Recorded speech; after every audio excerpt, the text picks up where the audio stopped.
Hello, my name is Nicholas Lee, and here is my informative speech. Uh, Most of us eat processed foods every day without really thinking about what it actually is. According to the U.S. document Department of Agriculture, processed food is any food that has been changed from its natural state in any way, including washing, chopping, freezing, or adding ingredients. When I learned that definition from the USDA, it surprised me because it means almost everything in a grocery store counts as processed. This topic matters because ultra processed foods make up more than half of the average American diet, and they affect how our bodies digest, absorb, and even crave food. A 2019 study from the National Institutes of Health, published in the journal Metabolism, found that people eating ultra processed diets consume about 500 more calories per day without realizing it. Understanding the science behind that can help us understand why these foods feel so different in the body.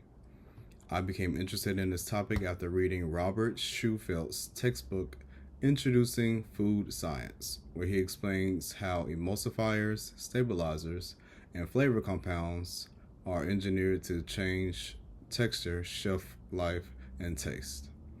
These ingredients don't exist in home kitchens, but they are part of everyday foods.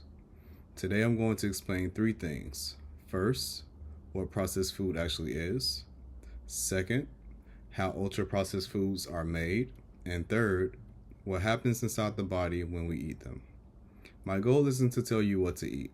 It's simply to help you understand the science behind foods many of us eat every day. First, what actually counts as processed food? Most people think processed means fake, unhealthy, or artificial, but that's not always true. Processing exists on a spectrum. At the most basic level, we have minimally processed foods like bagged lettuce, roasted nuts, or frozen vegetables. These foods are changed only for freshness or convenience. The next level includes moderately processed foods. These might have added ingredients like flavored yogurt, canned soup, or bread enriched with vitamins. The last category, and the one scientists study most, is ultra processed food. These foods are not made simply by altering whole foods, but by combining ingredients like refined starches, extracted oils, sugars, and laboratory creative additives. These include things like snack cakes, chicken nuggets, packaged pastries, microwave pizzas, and many fast food items. The key difference is that ultra fat processed foods often contain ingredients you wouldn't find in the kitchen, and they're created to be extremely consistent, flavorful, and long lasting. Second, how are ultra processed foods actually made? Although manufacturing methods may vary, most ultra processed foods go through three scientific steps.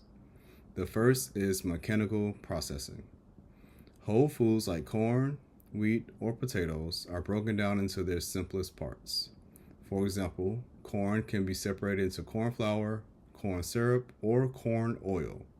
These components allow food companies to build new products from basic building blocks, including instead of starting with whole foods.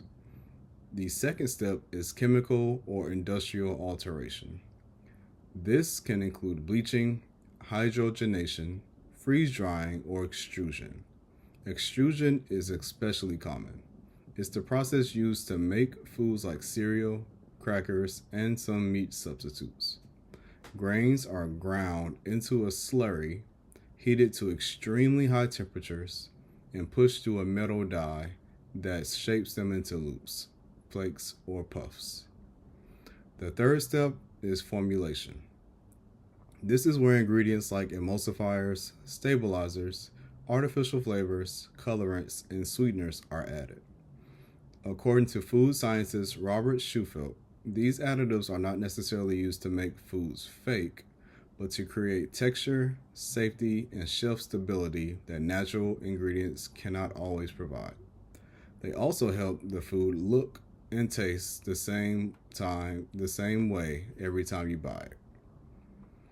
These steps work together to make foods that last longer, travel further, cost less to produce, and taste the way its consumers expect.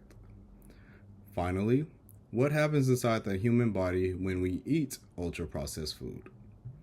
One of the biggest differences is digestion. Because ultra processed foods are already broken down mechanically and chemically, our bodies digest them much more quickly than whole foods.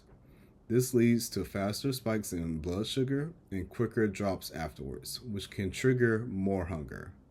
The NIH study I mentioned earlier in cell metabolism demonstrates this clearly. Participants who ate ultra processed diets didn't necessarily report feeling hungrier, but they consumed significantly more calories because the foods were easier to chew, quicker to digest, and less filling. Another effect is our appetite signals. Many ultra processed foods that are engineered to be hyper palatable, meaning they combine fats, salts, and sugars in ways that stimulate dopamine, the chemical linked to pleasure and reward. This doesn't mean that the food addictive in a clinical sense, but it does mean the body encourages us to eat more. Finally, ultra processed foods may affect the gut microbiome, which is the community of bacteria living inside the intestines. Certain additives, like emulsifiers, can change how the gut lining interacts with bacteria. Researchers are still studying this area, but early findings suggest these changes could influence inflammation and metabolism. To conclude, processed foods are deeply embedded in modern life. They're convenient, affordable, and everywhere. But by understanding how they're made and how our bodies respond, we can recognize the science behind our everyday choices. Today, I explained what processed foods are, how ultra processed foods are created, and what happens inside the human body when we eat them.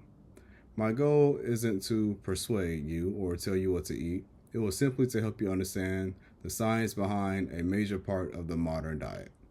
Thank you.